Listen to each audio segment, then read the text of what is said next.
Anong nangyari dito sa floodgate na ito dito sa Paco sa Maynila? Sunday ng gabi ng November 9 nung nasira itong floodgate na ito dito sa Paco Pumping Station na naging dahilan ng pagbaha doon sa ilang mga barangay dito sa Paco. Nasira ito kasabay ng panlasa ng Super Typhoon Uwan. So supposedly yung gap sa pagitan ng column na yon, doon dapat nakalapat itong malaking floodgate na ito. Isa sa mga tinitingnang dahilan ng pagkasira nito ay yung malakas na daloy ng tubig mula sa Pasig River na nandoon sa kabilang side. Habang ito namang side na ito ay yung mga creek na konektado sa mga kanal sa Maynila.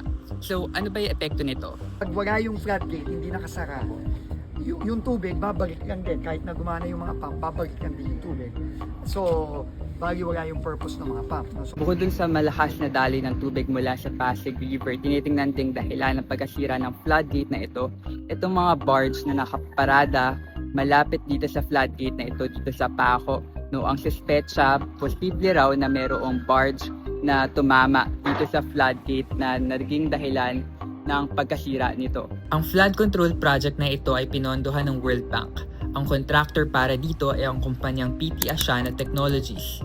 Nagsimula ang project noong February 2022 at natapos noong April 2024. Ayon sa DPWH, iimbestigahan nila kung meron bang anomalya sa nasabing project. Sabi ni Dizon, gagawin ng contractor ang nasirang floodgate dahil sakop pa ito ng warranty.